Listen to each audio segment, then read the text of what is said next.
How to fix Battlefield 6 crashing issue. Hey everyone! In this quick tutorial, I'm going to show you exactly how to fix the Battlefield 6 crashing problem. So if your game keeps closing or freezing, follow along step by step to get it running smoothly. Alright, let's dive in.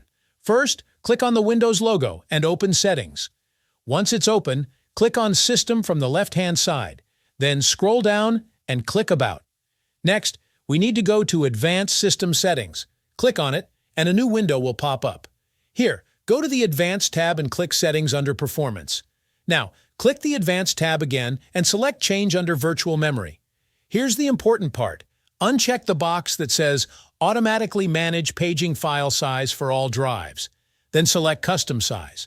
For the initial size, use this formula, 1024x your current RAM x 1.5.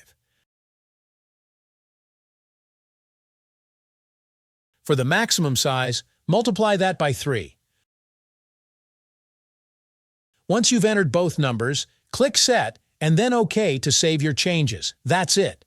You've successfully adjusted your virtual RAM, which can help stop Battlefield 6 from crashing. The last step is to restart your computer and launch the game to see if the issue is fixed. And that's all there is to it. By following these steps, your game should run much more smoothly without unexpected crashes.